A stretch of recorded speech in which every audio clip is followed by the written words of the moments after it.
All right, thank you everyone. Welcome. My name is Ryan Mooney-Bullock. I'm the Executive Director of Green Umbrella, and we are so excited to have this room full of energy and amazing people and sustainability champions here together tonight. This is our annual chance to come together as a community and celebrate what we've been working on collaboratively throughout the year to bring progress towards a more vibrant, equitable, and resilient region. And I know a lot of you in the room are folks who do this work day in and day out. And the sense that I have been getting from the environmental professionals in our network is that this year has really felt like a turning point in a lot of ways. We have a sense that momentum is finally in our favor, with huge amounts of resources and public attention focused on reducing our country's climate footprint, building green jobs, reversing environmental injustices. In the city of Cincinnati, we have an administration that actively uses climate and racial equity as the measuring stick for policy decisions every day.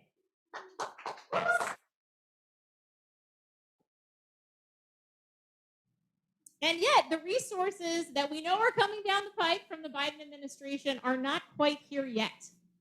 The groundwork that Green Umbrella and all of you, all of our partners, have laid over the last decade is going to need to continue to be built up to attract the federal funding that can truly transform our regional energy, food, transportation, education, built environment, and green space sectors. Thankfully, we have strong connections in place with all of you and with hundreds of other organizations, local governments, businesses, and schools. My great hope for this coming year is that we would be able to continue to deepen those connections so that we are truly positioned to support each other and collaborate for the benefit of our region and its human and non-human residents, including its amazing landscape. Speaking of humans, I want to take a few minutes to recognize and acknowledge some of the humans that are a part of Green Umbrella's leadership, our board of trustees. Each year, we recognize a board member who has gone above and beyond in their service to the organization. This year, we're honoring our board president, soon to be past president, Andy Holzhauser. Andy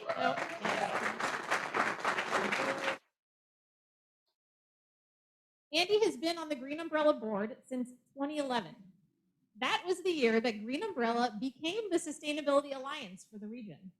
We hired our first executive director, adopted the collective impact model, launched our current membership program, and created action teams focused on key environmental issues.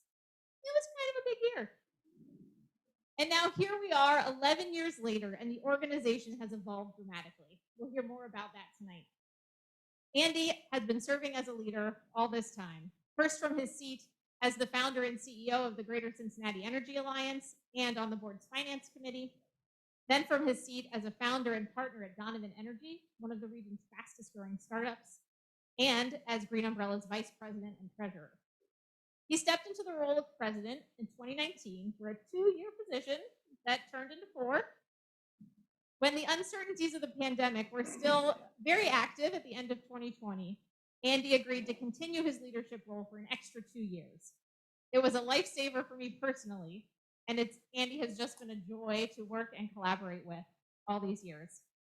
I'm thankful that he'll be with us at least 1 more year as a past president, but we wanted to make sure to acknowledge him tonight as he's transitioning out of his leadership role. Andy, thank you, and we'd love to have you come up and share a few reflections.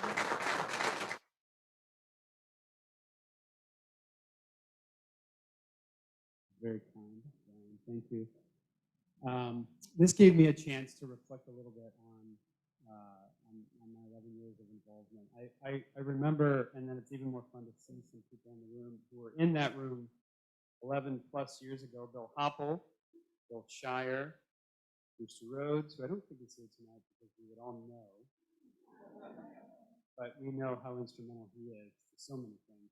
We're in a room where we said there's so many cool environmental and sustainability things that are happening in our region, but not enough people know what each other's doing, for one, and then the broader community needs to know what everybody in the sustainability realm is doing together to make everything bigger. And Bill Shire, on behalf of Vision 2015, led by the Northern Kentucky Chamber, and Mary Stagaman, on behalf of Agenda 360, under the Cincinnati Chamber, we're this force in our region that many of you probably met with because they were everywhere doing so many amazing things, and they came in the room that this group was meeting, and they sort of created a pathway that really helped us think big, think collaborative, and bring together a significant broadening of the scope of the entity that was already around for several years at that time, Green Umbrella, to really take on that broader umbrella, figuratively,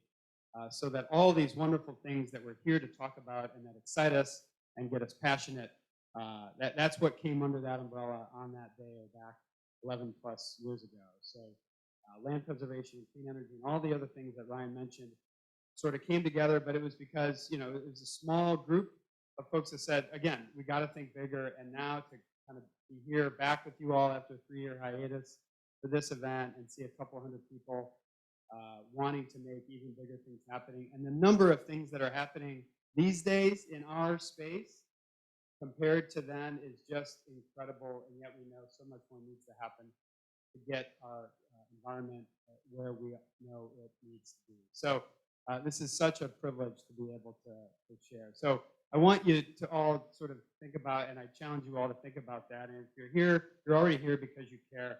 But if you're also here and wondering, how do I get more out of Green Umbrella? How do I give more to Green Umbrella? How do I get more or give more to the sustainability community in our region? I think you're in the right place to at least start or advance or accelerate your journey. So I would love to talk to you if you want to do more, if you feel like you have more to give, or you want to learn more about the amazing things that are happening. You're in such a broad-based audience tonight to really help accelerate your pathway. So I really encourage and challenge you all to do that. We would not be here if it wasn't for a relatively small group of folks that I learned from, I know personally, 11 plus years ago, that really brought together a much more scalable organization. As I have reflected a little bit on these 11 plus years, even just the 4 years that I've had the privilege of serving as board chair, Green Umbrella as an organization has doubled in size, both from revenue and from impact and staffing standpoint, just in 3 years, making us now a couple $1 million organization, which is just an incredible trajectory because everything we do is a byproduct of things that are already kind of happening in our region. We're charged with making them bigger and helping people collaborate in a bigger way and breaking down jurisdictional barriers, whether it's a city or a county or a state, river or not, to get bigger things to happen in aggregate. And so that growth happens because more people come in the room and want to walk out of it to work together even more. And I hope that's a charge for us to see the challenge and the opportunity of all of these federal funds that we know are coming. What we know in that from lessons learned from 10 or 12 years ago is that you have to be collaborative, and that's what will help us win. Private businesses, for-profit and nonprofit, governments of all shapes and sizes, across jurisdictions. I don't care what state you're in, between the 2 states that we cover portions of.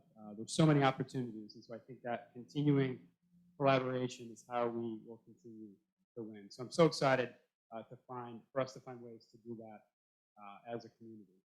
I want to do a couple things. I first want to thank more personally my friends that are our outgoing board members, the folks that you see on the screen. Many of you are here tonight, with a little bit of an extra special shout out to Bill Shire, who's been on the board since 1998. An incredible amount of commitment that he has put in. I personally learned so much from him and from every board member, and I mean that. Because every board member that you see up there has been with the organization in various capacities for several years, reaching a decade or more. And so that's part of the secret sauce, I think, that helps Green Umbrella tick.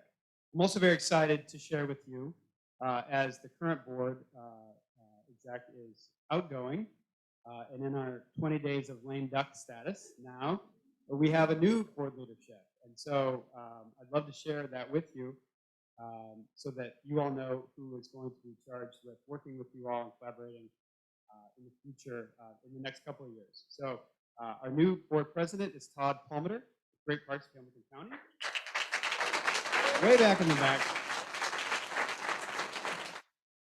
Tireless, runs a big organization and has more to give. So I know Green Umbrella is very fortunate for that. My friend Byron Stallworth, who probably had to leave because he made a big venture out today after having just had some serious knee surgery like a week and a half ago. But he was bound to come to this. He only lasted about an hour. Don't blame him. But commitment of more than 10 years with Green Umbrella, and we'll be our vice president again. And then our vice president of development, Chris Flores. Chris in the back, thank you very much. So much passion for being able to grow Green Umbrella from a development standpoint because we see that that's such a foundation for us to make a bigger impact. My friend Jeremy Faust with Fifth Third Bank is in the back as well. As our new secretary, thank you, Jeremy. Again, so many years of commitment and really grateful to have you in the secretary role. And then last but not least, Jessica Haig with as our treasurer. Is Jessica still? Yes, hi, Jessica. Sorry. Thank you again for renewing your commitment. So those are the new leaders. We're grateful to have them. I'm excited to find new ways of making an impact with Green Umbrella. I've missed these types of meetings, and I'm so glad to be back with you all. I do also want to give a quick shout out, although out of order. We have at least one elected official in the room, Councilmember Owens, Lisa Owens.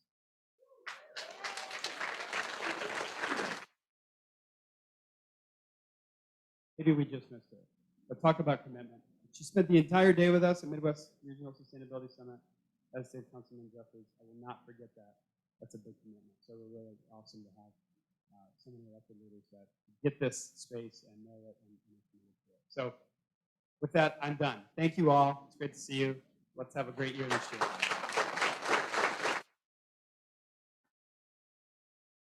Thanks so much, Andy. We're going to take a couple minutes hearing from some of our sponsors for tonight. IBEW, Local 212, Urban Blooms, and Higher Grain Brewing are our sponsors, and I'd like to invite up Chad Day from IBEW.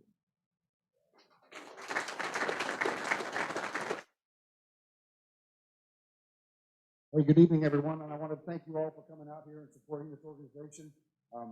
It's really fantastic. I'm looking forward to seeing some of the updates and the different programs that are coming up. Not a lot of people know what the IBEW stands for or what it is, so I kind of wanted to let you all in on that just a little bit. IBEW stands for International Brotherhood of Electrical Workers. We're local Union 212. We represent electricians that install light fixtures, solar panels, EV charging stations, pretty much anything that you would see in any style of a building. We're all local people, and we like to keep our work local. When we talk about sustainability, I'm going to throw out another acronym, it's NECA, which is the National Electrical Contractors Association. They're our partners in this. They're a really great organization. They've had sustainability hit from the start. They invest in their people, and I think that that's what sustainability should be all about. We see a lot of disruption, and with solar, wind, and these other types of things, but really the investment is in people. And I hope that when you're looking to do these projects, that you look to utilize contractors and individuals that invest in their people as well. I would like to introduce one of my NECA cohorts also as well. He's very involved with a lot of stuff that happens in the city and solar and renewable energy. This is Matt Kobinski. Thank you, Chad. Appreciate that. First things first, how does everybody like their solar-powered beer? High Grain Brewery, cheers. Thank you. We put solar on your brewery a year and a half ago, and the project came to fruition thanks to the generosity of IBEW Local 212. And what I wanted to do is just share a couple things real quick. So my company is Pro Lighting and Solar. I'm a union renewable energy consultant. We do solar, energy storage, lighting retrofits, and electric vehicle infrastructure locally and across the country. As Chad was mentioning about the IBEW, I'm a union member. I've been a member for 34 years, and I really appreciate what the union has done for me. Growing up, we didn't have much at all. College was never an option for my family. My mom raised me and my two older brothers. She was a waitress at La Rosa's over on Boudneau Avenue. And what she made each day paid for the next day. So the union afforded me a fantastic opportunity, and I really appreciate that. And that's why the model of sustainability of investing in your people means so much to me. So our contractors here locally, we have over 65 contractors based here in Cincinnati. We invest over $1 million a year in training for our apprentices. We have a state-of-the-art net zero training center over in Western Hills. If anybody's interested, thank you. If anybody wants to come and do a tour, we are going to have an Earth Day event in April, the same as we had this past year. Hopefully High Grain will sponsor solar-powered beer and bring with them a 75-degree sunny day because it was beautiful, so thank you for that. So with that, I just wanted to thank the Green Umbrella, the 2030 District, the IBEW. We really, really appreciate what you guys have done. So thank you all, and have a great night. Thanks, Matt and Chad. And if you know young people who are looking for a career, send them over to Chat Apprenticeships. It's truly an amazing opportunity. All right, next up we have Urban Blooms, who sponsored our greens tonight. We're super excited to have Foliage here and Tyler Wolf.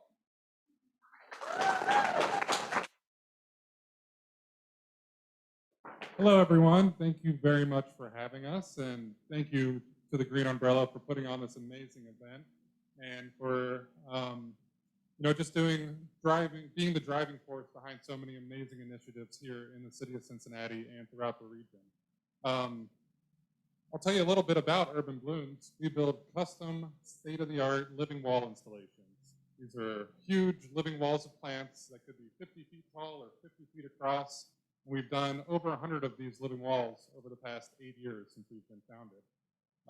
Likewise, we're always looking for excited young people to come work with us. So whether that be taking care of plants or helping out more on the administration or sales side, there's a lot of cool opportunities here in the green industry. So I was told I only have a minute, so I could go on for 30 or 60 about this. So thank you, Ryan. Thank you, Charlie. Thank you, everyone who's a part of this. Looking forward to bringing many more amazing living wall installations across the city of Cincinnati and beyond. Thank you all. Thank you. All right, now we get to the heart of the matter. We are going to hear some lightning style presentations from our program leads.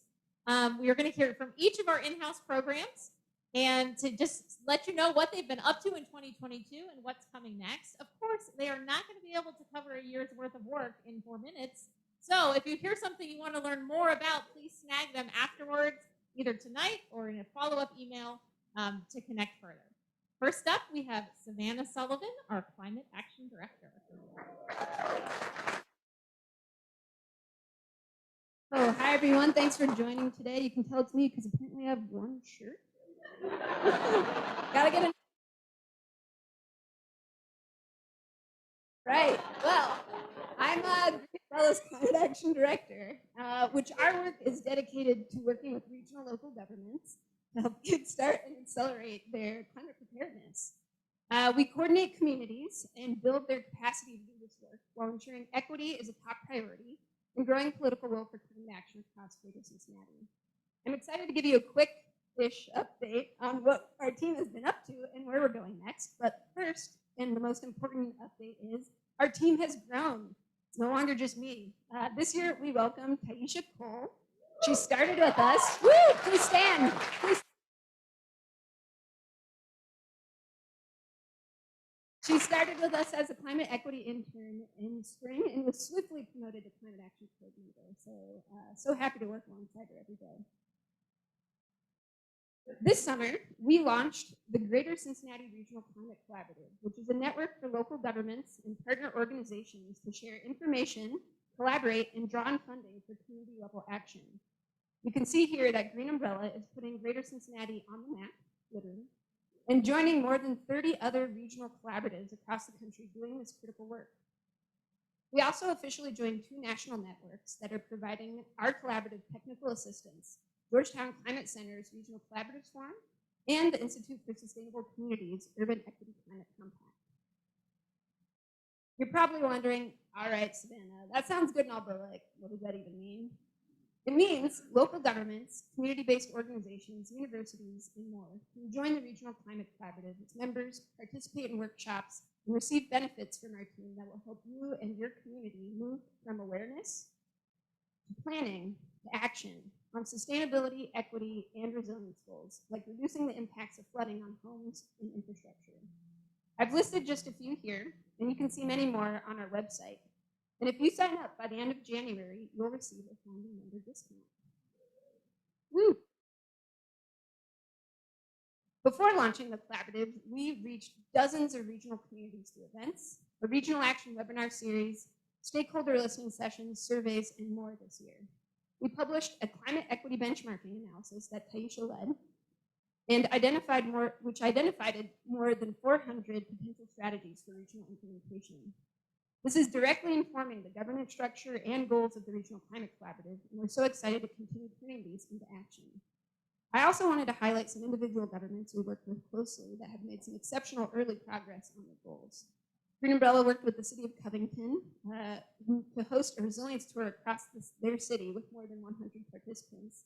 And we supported Coleraine Township's first steps towards solar on their administration buildings. We also strive to center equity in all that we do and provide opportunities for local governments to do the same. In addition to the work I've mentioned, Green Umbrella partnered with Groundwork Ohio River Valley and the city of Cincinnati to host the next iterations of the Climate Safe Neighborhoods Partnership, a community engagement model for elevating resident experience and expertise from the most climate vulnerable neighborhoods into government plans. This year, we hosted an intensive climate advisory group with 5 neighborhoods in the Beacon Corridor and one-night events for 6 additional neighborhoods, reaching over 175 residents. Ideas from these sessions are feeding directly into the 2023 Spring Cincinnati Plan. Outcomes from the groups include a resident-driven climate impact map and resilience plan. You can see an example here for the West End. Shout out to Groundwork Ohio River Valley staff. I see Kelsey, Tiffany, and Tanner here. Please stand. Our climate advisory group participants, Ollie, the director of the Office of Environment and Sustainability at the City of Cincinnati, he's here somewhere, right there in the back, and all of our collaborators that make this partnership possible. We expanded on last year's successful Cincinnati election engagement by continuing to engage with Mayor Peervall and Cincinnati's Climate, Environment, and Infrastructure Committee, including Councilwoman Owens. We also experimented with reaching county and state officials. In partnership with the Ohio Environmental Action Fund, we hosted educational sessions for county commissioner, state representative, and state senate candidates and their staff, highlighting how their roles can help move forward on climate. Last but not least, Taisha and I have been hitting the pavement and getting out into communities across our 10-county region to hear what climate impacts they're experiencing and what solutions they want to see. We've also had the opportunity to travel across the Midwest and to the National Adaptation Forum to learn from communities and sustainability professionals from across the country, helping us bring in cutting-edge approaches. 2022 was a year of kickstarting action with local and national partners. Next year, we'll be unrolling our collaborative programming, including 5 working groups, a climate health impact team, collaborations with other GU programs, and a regional action playbook, which will help provide a menu of regionally tailored action recommendations for local governments. In partnership with Groundwork and with support from the EPA, we're going to extend Climate Safe into Northern Kentucky and also begin implementing projects in the Cincinnati neighborhoods we've already engaged. We will host more candidate engagement opportunities for key regional elections and launch a government fellowship program for university students. I also want to note that Taisha was recently elected as the chair of the Cincinnati NAACP's Environmental Climate Justice Committee, so be sure to connect with her if you're interested in joining. So we're excited to keep working with all of our members and to make our region more sustainable, resilient, and equitable. We'd love to hear from you and learn how you want to connect into this work, so please email us and check out our website to engage. I'll now pass it to Maddie Chera, the director of the Regional Food Policy Council.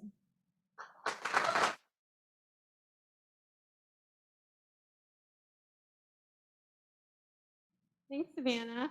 And hello, everyone. As Savannah said, I'm Maddie Chera, director of the Greater Cincinnati Regional Food Policy Council. And we work collaboratively with many of you and other partners toward our vision of a resilient regional food system. One significant change this year has been in our staff, with me stepping into the leadership role and several other talented team members joining to build on the work of those who served before us, many of you who are in the room today.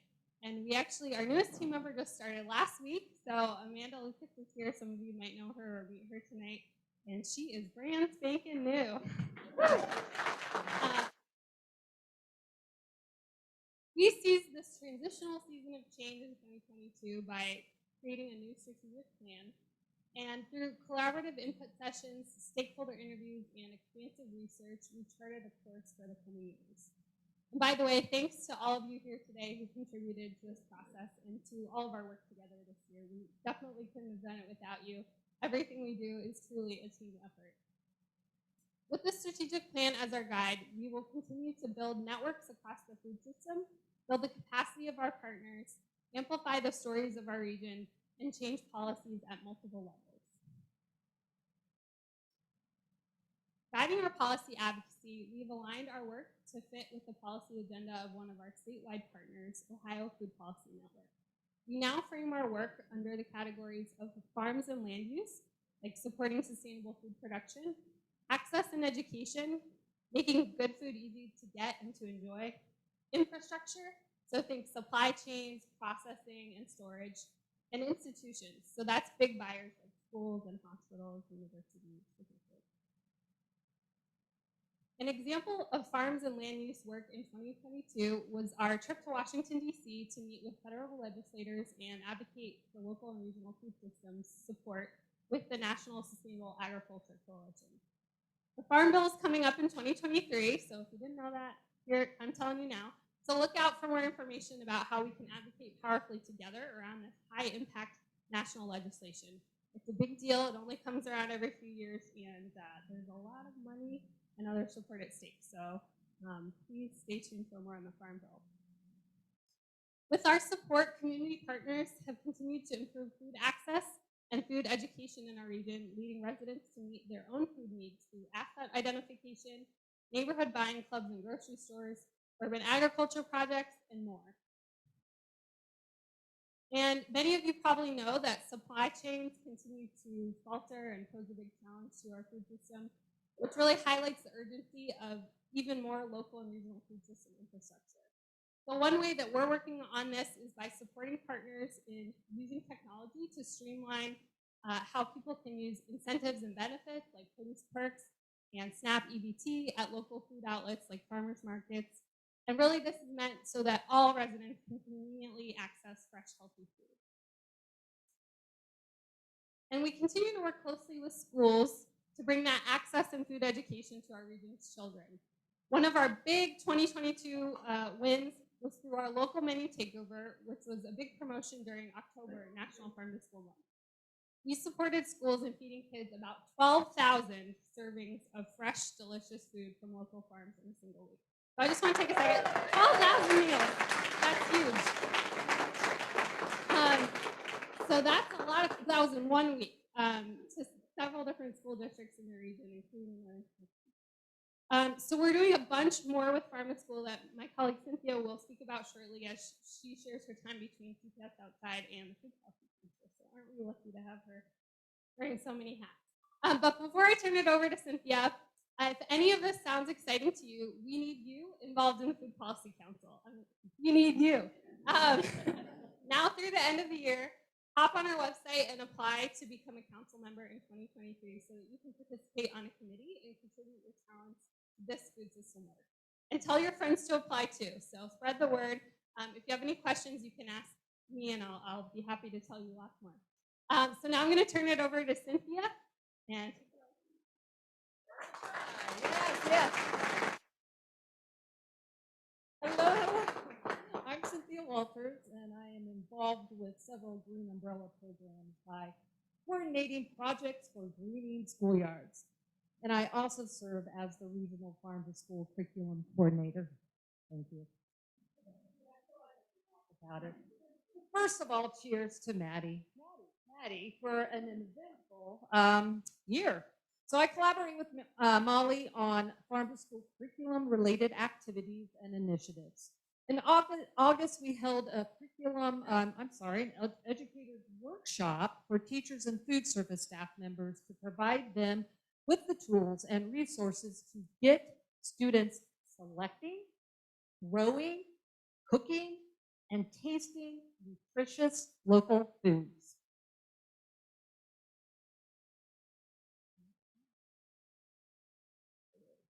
All right, so over the course of the last year, and with help from a task force of educators, nutritionists, and partner organizations, also health agencies, we are developing a regional farm-to-school curriculum guide that will be distributed widely to school districts throughout the tri-state area.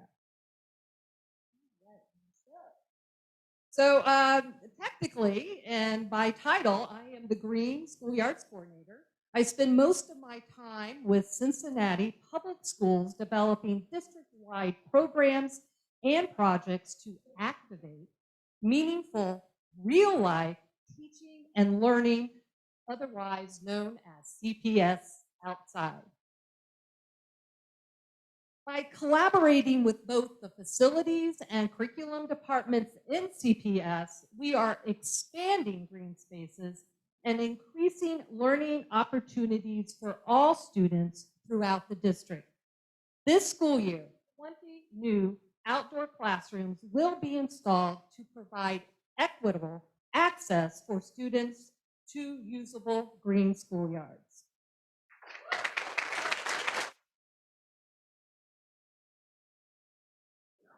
So thank you. CPS outside partner organizations and its members make up our impact team. These dedicated individuals created the framework, thank you, Ryan, serve on committees, perform site assessments, collect data, participate in working groups, attend full meetings, and support educators with the goal to get all CPS students outside.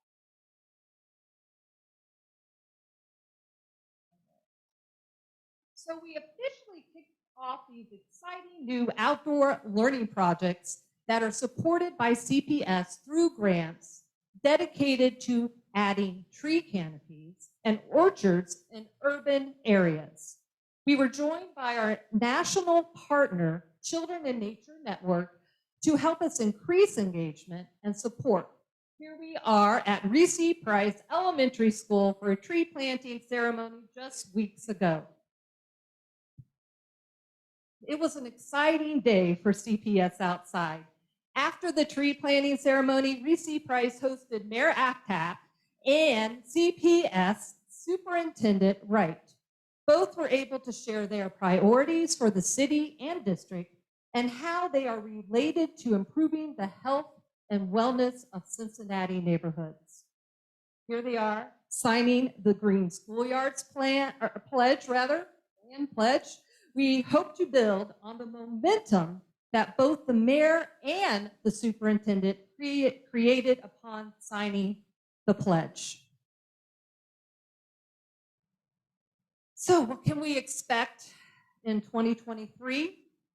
The actual installation of 20 outdoor classrooms and the programming to support teachers and students as they turn their classrooms inside out. Let's incorporate more student voices. Let's connect more students with growing and consuming nutritious food at school. And let's look forward to ensuring green schoolyards will drive educational strategies in the new Green Cincinnati plan. So next,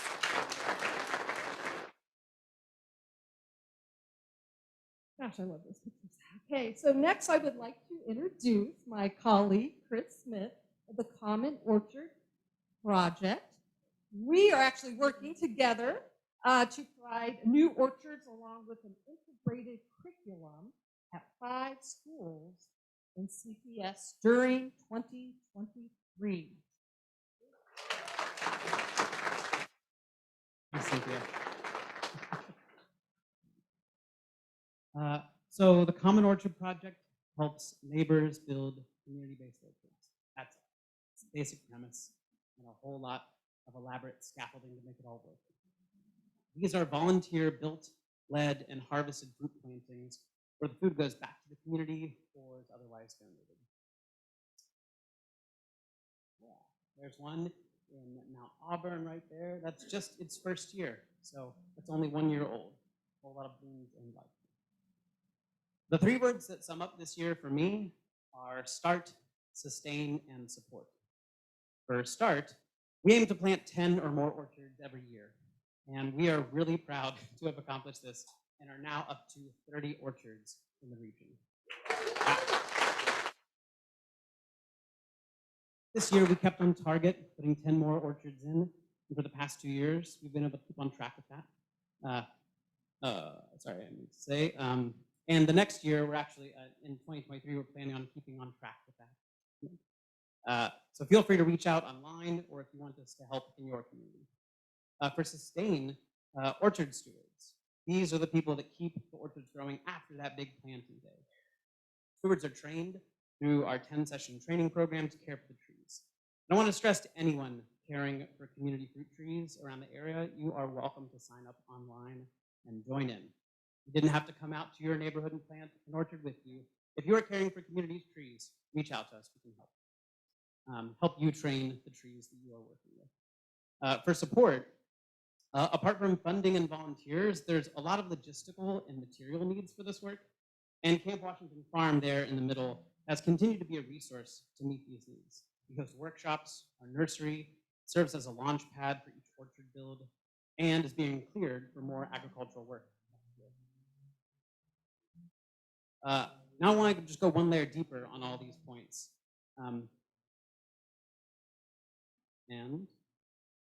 Yep, that's where I want to be. Just going one layer deeper. So neighbors pull us into their neighborhood to help with an orchard. And this year, it seems like schools were kind of a theme. So we added 6 more orchards at schools. We'll be expanding, like Cynthia said, with 5 more schools next year at CPS through a grant for the Greater Cincinnati Foundation. And Cynthia is going to help as well with integrating some of the curriculum so that these aren't just orchards sitting outside and kids have no idea why these trees are growing, but we can actually talk about what it means to grow fresh local food.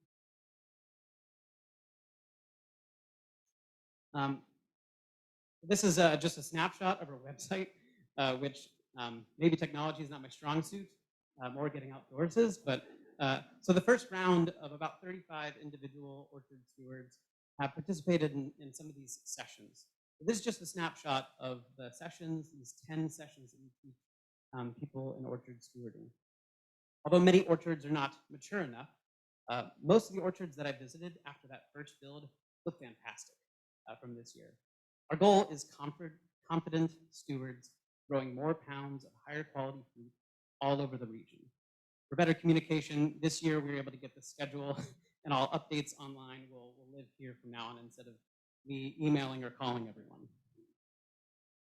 Another really exciting thing this year is compost. So that's my colleague there, Marie Hopkins, just on the far right. Everyone shout out to Marie, she's here. She just started working with us this year, collecting food scraps. So to support all of these orchards in the community at large, we broke ground on a composting program at Camp Washington Farm. With Marie there, serving as the community compost coordinator, we're growing this system to process up to 180 tons of food waste from the region. This isn't even scratching the surface of the need, but it's one step to get us a little bit closer to creating high quality compost for farms and gardens. Next year, we're looking to expand and grow even deeper roots.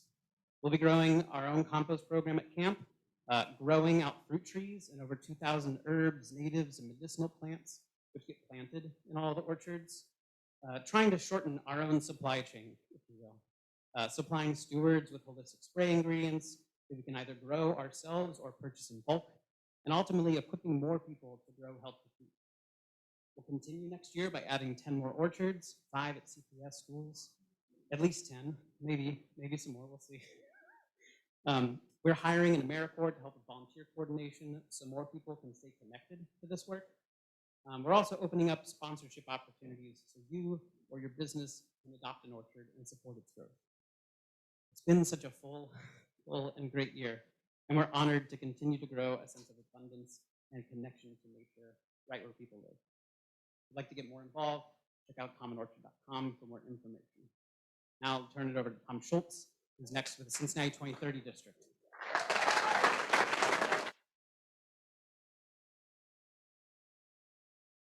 Thank you, Chris. Good evening, everyone. My name is Tom Schultz, and in addition to being the guy on the staff that competes with Chris for longest beard in the office, I am also the Cincinnati 2030 District Data and Program Manager.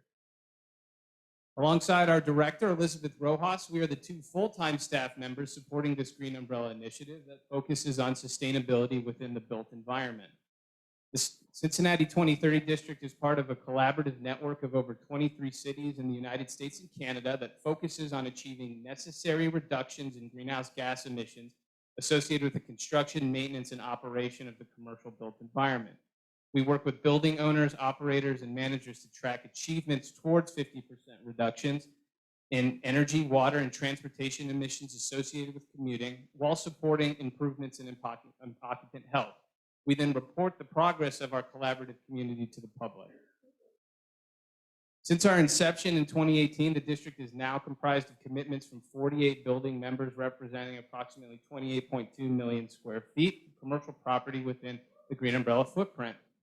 In the next slides, I'll share an overview of our most recent 2021 calendar year progress report, marking the achievements of participating building members and highlighting some of the activities of the district in 2022.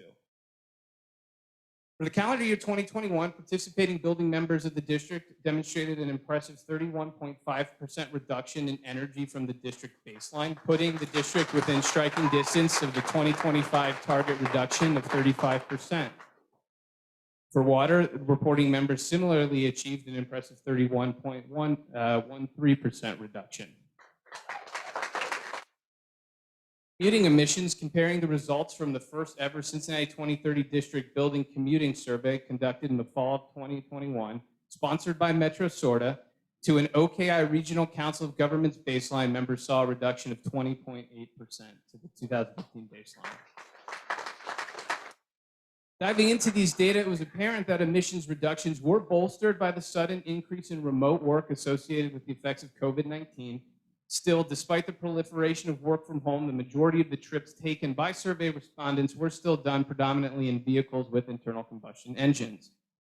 Despite our region's continued reliance and dependence on personal vehicles for commuting, we were encouraged to see strong interest in incentivizing other forms of commuting from participating building member workplaces. And we are excited to share these details and a whole lot more in our recently released 2021 District Progress Report, which was shared with our community yesterday. 2022 also offered us the opportunity, really the first opportunity we've had since we've come on as a district, to physically connect our building members and professional and community partners supporting members in accomplishing their district goals. This included holding our first annual 2030 District Summit featuring educational sessions and a partner exposition. And in November, we heard remarks from elected officials, including Mayor Aftab and Councilmember Mika Owens, while presenting our inaugural Cincinnati 2030 District Impact Award, recognizing outstanding achievements and projects completed by building members working with partners across our 4 programmatic pillars. Lastly, I would like to remark that this district's work as a model to align climate science to advance the cause of sustainability in our region's commercial built environment would make a difficult task seemingly impossible were it not for the many volunteers, funders, and donors and supporters of our work. In closing, I'd like to thank our stakeholders, many of whom are here tonight, including tonight's annual meeting sponsor, IBEW Local 212, for their continued support of the district and its members. Thank you. Now, toss it over to now I'd like to toss it over to the famous Wade Johnston to wrap us up with Tri-State Trails. Good evening, everybody. My name's Wade Johnston. I'm the director of Tri-State Trails. We're working to connect and expand the trail and bikeway network in Greater Cincinnati. This year was a big year for Tri-State Trails. We celebrated our 10th anniversary. For this momentous occasion, we organized our first gala and made the big announcement of plans to step out from under the instrumental incubation of the Green Umbrella to become an independent nonprofit organization. The move, thank you. The move is still in process. We've filed to the IRS and are waiting to hear back about approval of a new 501c3 organization. And in the meantime, we've grown our team with the addition of Brad Bowers to our staff. Brad, so we can continue to support more communities as they plan for a connected active transportation network. 2022 was a big year for our partners too, with additions to the trail network, including Great Park's long-awaited Beachmont Bridge. Metro Parks of Butler County's Timber Hill extension of the Great Miami River Trail, Phase 2 of the Hamilton Beltline, and Segment 2 of the Ohio River Trail West, just to name a few. Other communities that benefited from new connections include Mason, Lebanon, Covington, and Boone County. In sum, there were 17 new miles of trail built in the region in 2022, and in October, OKI announced this year's funding awards. Another $13.2 million will be infused into our region's active transportation network in the coming years. We're anticipating 37 miles of trails and bikeways to be built over the next 3 years. One of the projects that's changing the landscape for active transportation is the planned Crown 34-mile urban trail loop. In January, we celebrated $10 million privately raised through our Crown Capital campaign. We were able to reach this noteworthy milestone thanks to our Crown Jewel-level donors. 4 $1 million gifts from Kroger Health, United Dairy Farmers, P&G, and the Marge and Charles J. Schott Foundation. These funds will fit into a $59 million capital stack and leverage state and federal grants through our robust public-private partnership. I want to give a special shout out to our leadership team led by Jan and Wim Portman. Wasson Way now spans 6 miles from downtown Marymount to Xavier University, and nearly 4 miles of connections are funded to be built in the next 2 years. This was recently increased thanks to a $2.8 million grant awarded to Great Parks of Hamilton County for the Columbia Connector, which will extend the trail behind 50 West up to the Marymount Library. And while we're waiting for these transformative connections to come online, we're still encouraging people to ride their bikes for transportation today. In May, we celebrated the 13th annual Breakfast on the Bridge in celebration of National Bike to Work Day by publishing the 2nd edition of our low-stress bike map presented by Cincinnati Metro. We distributed over 10,000 copies of this map to over 100 different locations in the urban core, so everyday people can use this resource to plan their next bike ride, whether it's a joyride or a commute. We're also working to improve access to bicycling equipment and knowledge by hosting 7 pop-up bike shops throughout the summer. This year, we visited South Fairmount, Burlington, Lower Price Hill, Dayton, Covington, Avondale, and Walnut Hills. In partnership with Red Bike, Mobo Bike Co-op, and Queen City Bike, we fixed 127 bikes and distributed 80 lights and 55 locks to underserved neighborhoods. We also facilitated the donation of 80 bicycles to Evanston Academy. One of my favorite accomplishments this year was dedicating 2 new public art pieces. That's incorrect. 2 new public art pieces along the Crown to the city of Cincinnati. Historically, we've been really focused on getting asphalt on the ground with more trail miles, and now we're starting to see the transformative impacts that the trail is having for making our places more vibrant. In partnership with Artworks, the Cincinnati Reds, Duke Energy, and Ohio Riverway, we commissioned a mural highlighting all the gems in the Crown at Great American Ballpark. We also donated an actual crown, a tiara-shaped bench at Yeatman's Cove, which serves as our central donor recognition wall, and a beautiful photo op at mile 0 of the Crown. All of this work culminated this year with our first major donation to the city of Cincinnati from our public-private partnership, $1.1 million for Wasson Way phases 3, 4, and 5 local match.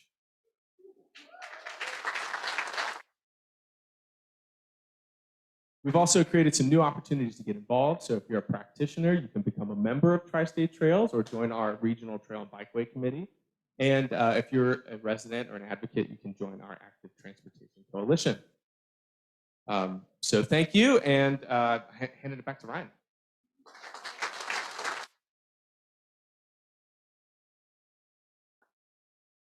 Wait, can you come collect your papers? I think somebody actually stole my last page. Cynthia, maybe you? Hold on one second. While we're waiting to find it, I just want to give a shout out to this amazing team. What? And fantastic storytellers to boot. I know all this stuff, and I still get choked up by how amazing this work has been this year, and I just couldn't be prouder of our team. Yes, thank you. All right, okay, but there's more. Can you believe it? 2 small additional updates. You all probably remember Faith Communities Go Green. It started out as an impact team of Green Umbrella, and in the last year transitioned to a new model where Green Umbrella is collaboratively supporting this group. It's no longer an impact team, with an amazing organization called Equation, which is an interfaith organization. And we made this move so that they could really be fully grounded within the interfaith community and get the support needed there, while continuing to get support from Green Umbrella on the environmental issues. You should check out their newly launched website. It has an amazing report from 2022. They are really building a ton of momentum and getting more green teams started in religious congregations and getting actual work done in these communities, renewable energy, energy retrofits, all kinds of amazing projects in the works, and lots of advocacy updates. So go check out this site. It's fantastic. I also want to let you know that the Green Space Impact Team, which has been somewhat dormant over the last year, as our staff member, Rashida Manuel, who used to support it, moved on to a different role. But we had an amazing event about a month ago where we brought together a group of 18 organizations. More were invited and just couldn't join that day, to imagine what it would look like to really come together as a green space community to rally around a regional green space plan that could then be used to collaboratively pursue big funding, whether government funding from the feds or private foundations that operate on a national or regional scale. There was a ton of enthusiasm. We have a next meeting coming up in Q2. So if that is your sweet spot, please connect with me, connect with other leaders who are listed on this team, and we'll give you some more information about how to get involved. I also want to let you know that we are going to be hosting the 10th annual Midwest Regional Sustainability Summit on May 12th. We are very close to announcing where that is going to be.